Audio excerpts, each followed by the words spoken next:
ना बौद्ध रेड़ा कोलठारे प्रभु विजय एकांत रे प्रभु विजय एकांत रे प्रभु विजय एकांत रे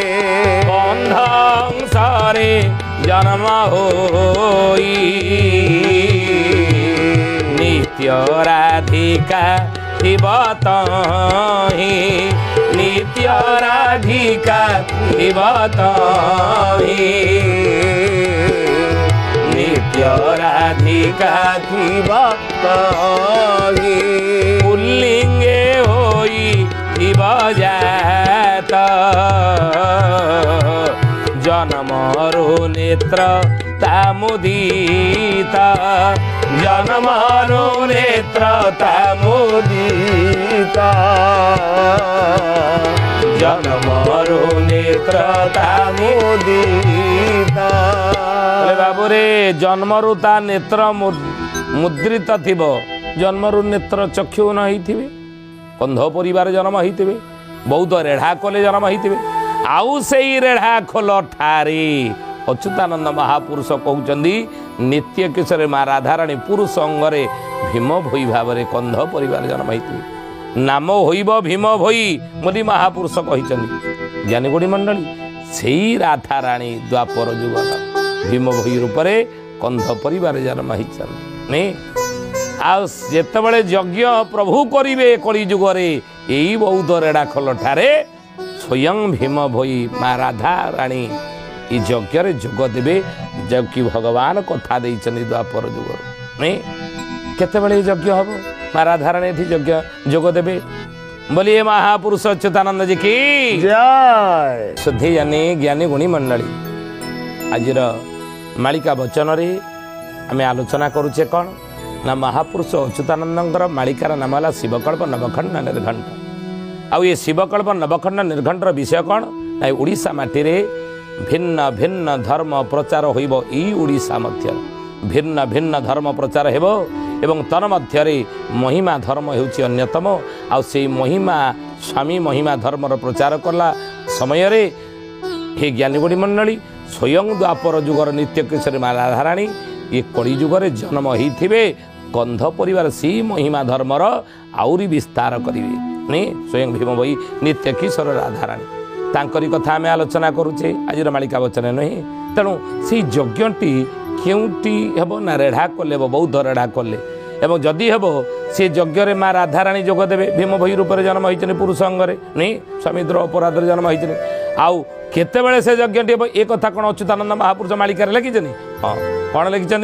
बोले महिमा प्रकाश होई बाबोरे जमुनाली नई तट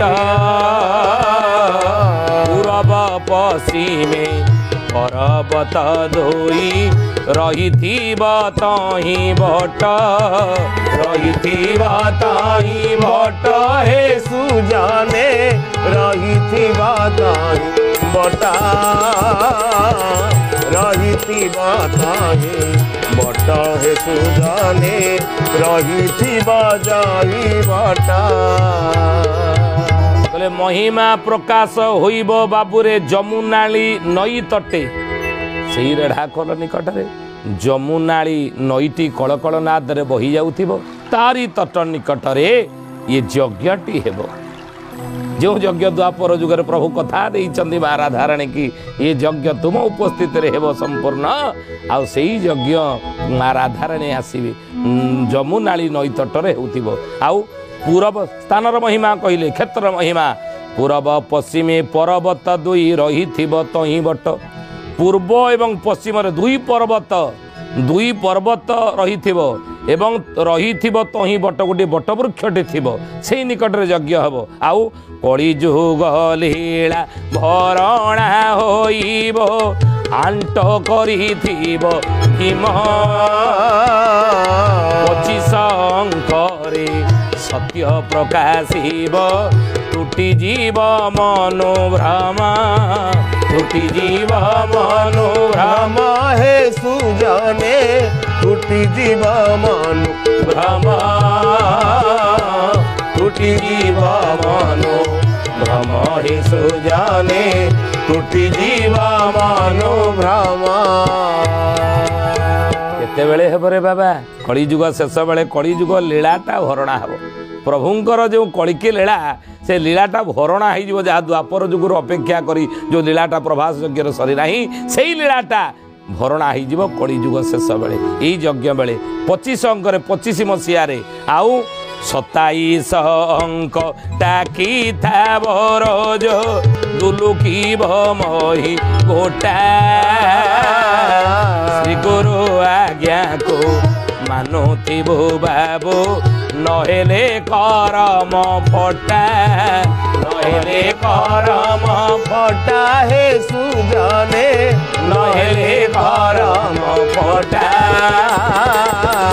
ନହେଲେ କରମ ଫଟା ହେ ସୁଜାନେ ନହେଲେ କରମ ଫଟା। ରେ ବାବା ରେ 27 ଅଙ୍କରେ 27 ମସିହାରେ ମହି ଦୁଲୁକିବ, ଅନେକ ବିଘଟଣ ଅନେକ ଘଟଣାବଳୀ ଘଟିବ, ଅନେକ ପ୍ରାକୃତିକ ବିପର୍ଯ୍ୟୟ, ମହି ଦୁଲୁକି ଉଠିବ।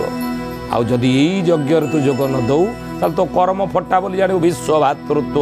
ଦିବ୍ୟାତ୍ମା ପରିଷଦ ଅଚ୍ୟୁତ ଗୁପ୍ତ ବ୍ରହ୍ମ ସଂଘ କ୍ଷିତିଜ୍ୟୋତି ଆଶ୍ରମ ସ୍ୱର୍ଣ୍ଣ କ୍ଷେତ୍ର ମାହାଙ୍ଗା ପ୍ରଭୁ